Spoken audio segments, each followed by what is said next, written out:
there are people who have claimed that dreams are merely the consequence of random neuronal firing, which is a theory I think is absolutely absurd because there's nothing random about dreams. You know, they're very, very structured and very, very complex. And they're not like snow on a television screen or static on a radio. Like, those things are complicated. And then also I've seen so often that people have very coherent dreams that have a perfect narrative structure. You know, they're fully developed in some sense. And so that just doesn't, that theory just doesn't go anywhere with me. I just can't see that as useful at all. And so I'm more likely to take the phenomena seriously and say, well, there's something to dreams. Well, you dream of the future and then you try to make it into a reality. That seems to be an important thing. You know, or maybe you dream up a nightmare and try to make that into a reality, because people do that too if they're hell-bent on revenge, for example, and full of hatred and resentment. I mean, that manifests itself in terrible fantasies. You know, those are dreams, then people go act them out. These things are powerful, you know, and whole nations can get caught up in collective dreams. That's what happened to the Nazis. That's what happened to Nazi Germany in the 1930s. It was absolutely remarkable, amazing, horrific, destructive spectacle. And the same thing happened in the Soviet Union. The same thing happened in China. It's like, we have to take these things seriously, you know, and try to understand what's going on. So Jung believed that the dream could contain more information than was yet articulated. You think artists do the same thing, you know, like people go to museums and they look at paintings, Renaissance paintings or modern paintings, and they don't exactly know why they're there. You know, I was in this room in New York, I don't remember which museum, but it was a room full of Renaissance art, you know, great painters, the greatest painters, and thought maybe that room was worth $1 billion or something outrageous because there was like 20 paintings in there, you know, so priceless. And the first thing is, well, why are those paintings worth so much? And why is there a museum in the biggest city in the world devoted to them? And why do people from all over the world come and look at them? What the hell are those people doing? One of them was of the Assumption of Mary, you know, beautifully painted, absolutely glowing work of art. And there's like 20 people standing in front of it looking at it. And you think, what are those people up to?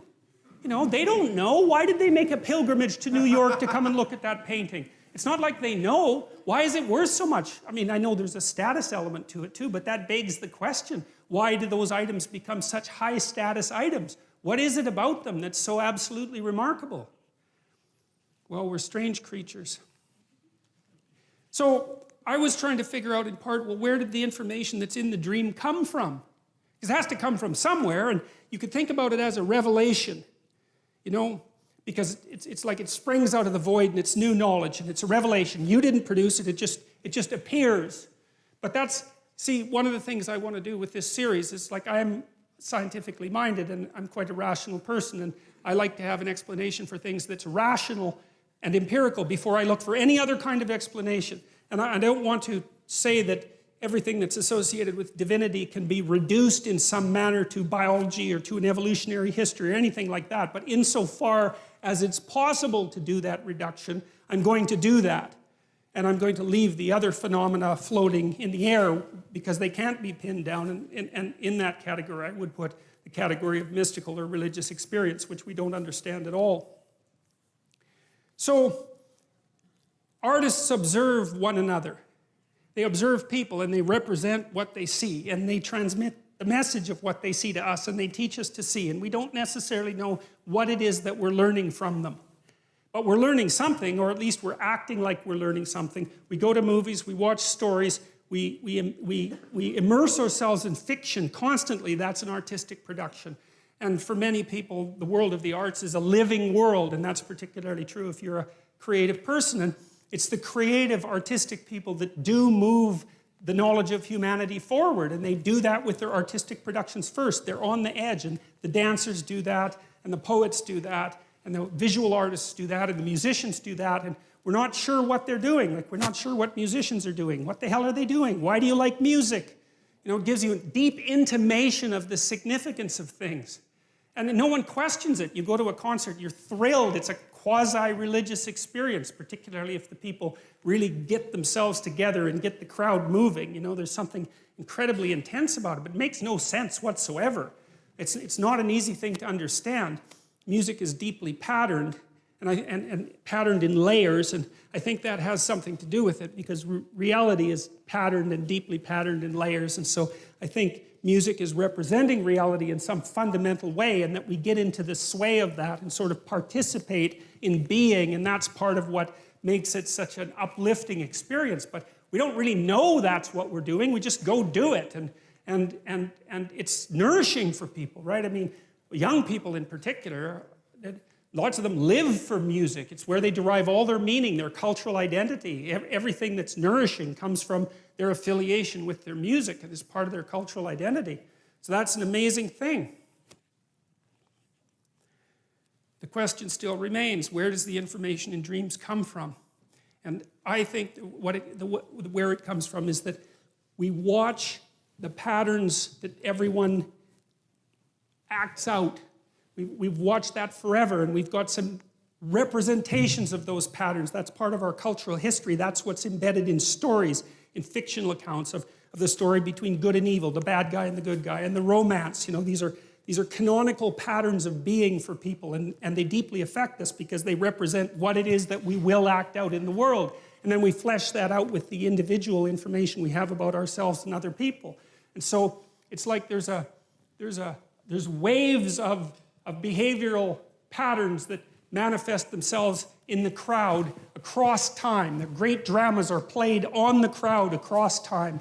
And the artists watch that, and they get intimations of what that is, and they write it down and they tell us, and then we're a little clearer about what we're up to. You know, like a great dramatist like Shakespeare, let's say, we know that what he wrote is fiction, and then we say, well, fiction isn't true. But then you think, well, wait a minute, maybe it's true like numbers are true. You know, numbers are an abstraction from the underlying reality, but no one in their right mind would really think numbers aren't true. You could even make a case that the numbers are more real than the things that they represent, right? Because the abstraction is so insanely powerful.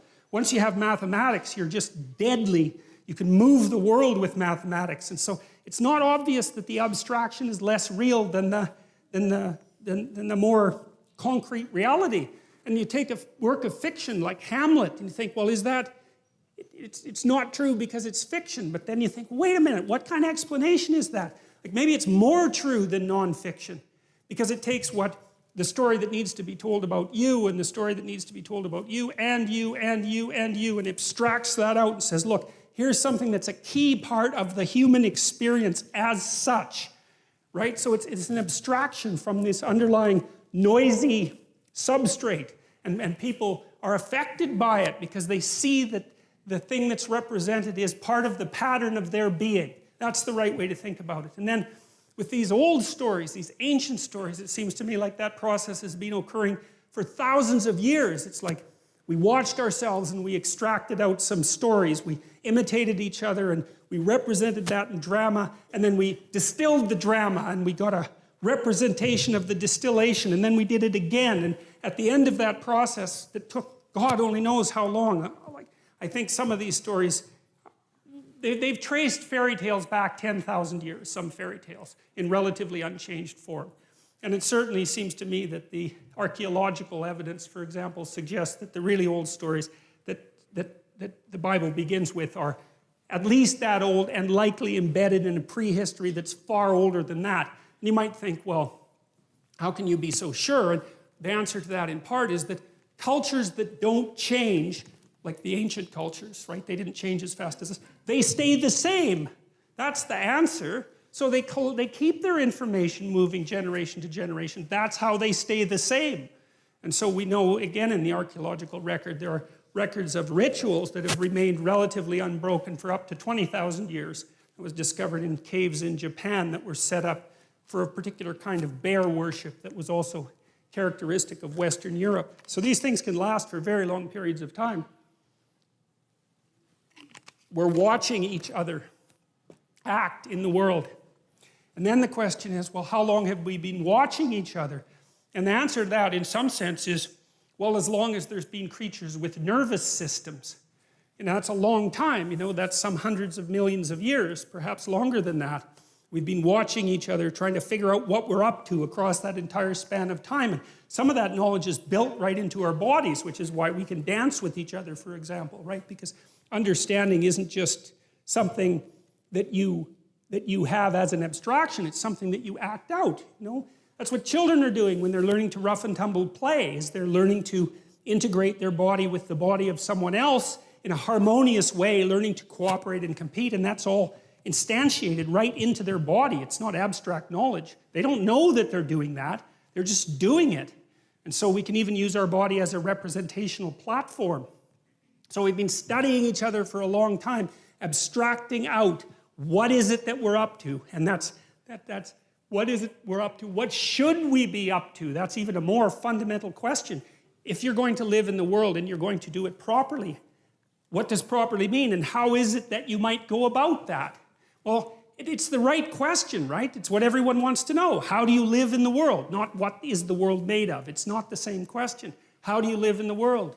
It's the eternal question of human beings.